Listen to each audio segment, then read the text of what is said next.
Many centuries lie between the contemporary actor and the times in which his historical character may have lived. Even the 19th century, though so close to us, is a history, and few people are now living who can explain the habits and ways of that time. It is, however, essential that the modern actor have knowledge of and be faithful to historical fact, thus making his characterization truthful and believable.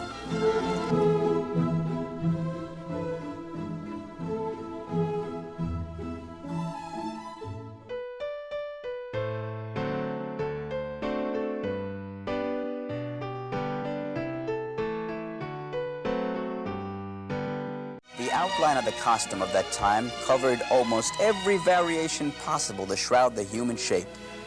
The man's face, hands, and calves were the only recognizable features.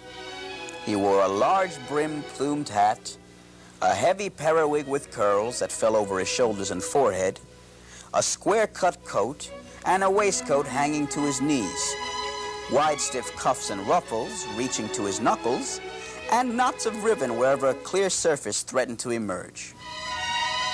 The lady covered herself with a bell-shaped skirt and sleeves, and she obscured the shape of her head with a mantilla and veil.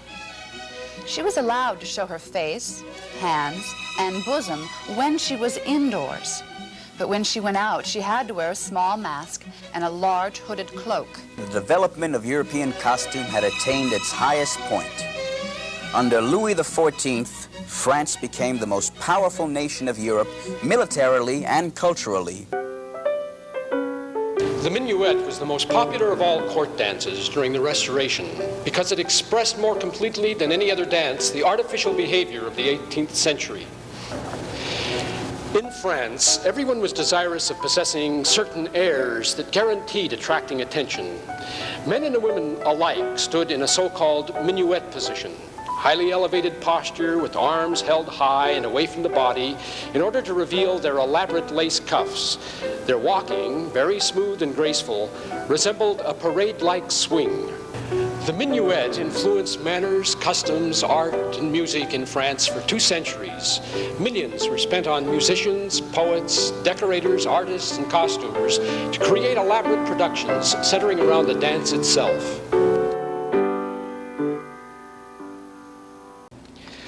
Imagine the men wearing wigs with curls over their foreheads and down to their shoulders, square-cut coats and waistcoats hanging to the knees with wide, stiff cuffs and ruffles reaching to the knuckles, ribbons on the skirt and sleeves, and wearing tights and high-heeled shoes to reveal the muscular contours of the leg. Also, imagine the woman wearing a gown with a bell-shaped skirt and sleeves, only revealing the face, hands, and neck. Gentlemen gave a bow at the waist with one foot sweeping in an arc around the other foot and placing the right hand over the heart. Ladies curtsied in the legs only, never bending at the waist. The arms were extended to the sides while slightly bending the knees. The steps included advancing, a step touch forward, retreating, a step touch back, and a pas marché, with the legs extended at the end of the step, much like the beginning of a balancé. As partners traveled together or passed shoulder to shoulder, their hands touched at the fingers.